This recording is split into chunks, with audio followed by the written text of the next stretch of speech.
India, Pakistan, Nepal, Bangladesh, south Africa, Sri Lanka में आज हजारों कामगार फंसे हुए हैं। कितने लोगों की नौकरी चली गई है। कितने लोग इस उम्मीद में हैं कि उड़ानों का संचालन शुरू होने के बाद वो जल्द ही काम पर लौट पाएंगे, लेकिन अभी फिलहाल ऐसी कहीं कोई उम्मीद नहीं दिखाई दे रही। वहीं जनरल सिविल एविएशन अथॉरिटी और national emergency crisis and disaster management authority ने इस बारे में स्थिति साफ नहीं की है। ऐसे में कामगारों को सुझाव दिया गया है कि हड़बड़ी में आकर टिकट की बुकिंग नहीं करें। टिकट बुक करने से पहले ये सुनिश्चित कर लें कि एयरलाइन ने रिफंड पॉलिसी की सुविधा दी है या नहीं। ऐसा देखा जाता है कि उड़ानों के संचालन की अनुमति मिलने के पहले ही फ्लाइट की बुकिंग शुरू कर दी जाती है और लोग पहले ही बुकिंग करने में जुट जाते हैं। पहले टिकट बुकिंग की होड़ में आपको आर्थिक नुकसान पहुंच सकता है। दुबई इंटरनेशनल एयरपोर्ट पर गुरुवार को सुबह तड़के में कम लागत वाली एयरलाइंस फ्लाई दुबई और बहरीन स्थित गल्फ एयर के 2 यात्री विमान टैक्सीवे पर आपस में टकरा गए। हालांकि अधिकारियों ने इस घटना में किसी के हताहत होने की कोई सूचना नहीं दी है।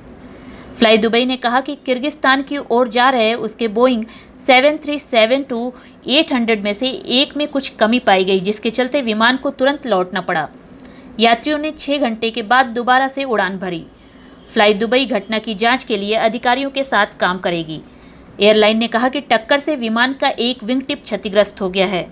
उधर गल्फ एयर ने कहा कि उसका एक विमान दूसरी एयरलाइन के विमान के पिछले हिस्से से टकरा गया है। गल्फ एयर दुबई अंतर्राष्ट्रीय हवाई अड्डे से यात्रियों को मनामा में बहरीन अंतर्राष्ट्रीय हवाई अड्डे पर अपने हब पर पहुंचाते हैं।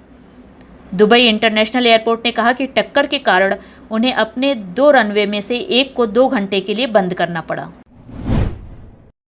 संयुक्त अरब अमीरात ने एक बार फिर से भारत, बांग्लादेश, श्रीलंका और पाकिस्तान से अंतर्राष्ट्रीय उड़ानों पर पाबंदी को 1 अगस्त तक बढ़ा दिया है। ये पाबंदी सभी तरह के वीज़ा पर लागू होगी। इसका मतलब ये हुआ कि इन देशों के लोगों को यात्रा करने के लिए अभी और लंबा इंतज़ार करना पड़ेगा। यूएई की एतिहाद एयरलाइन ने वायरस के कारण भारत सहित 6 देशों से अपनी उड़ानों को 31 जुलाई तक के लिए निलंबित कर दिया था, लेकिन यूएई के नागरिकों, राजनयिकों और गोल्डन वीज़ा धारकों के लिए छूट दी गई थी।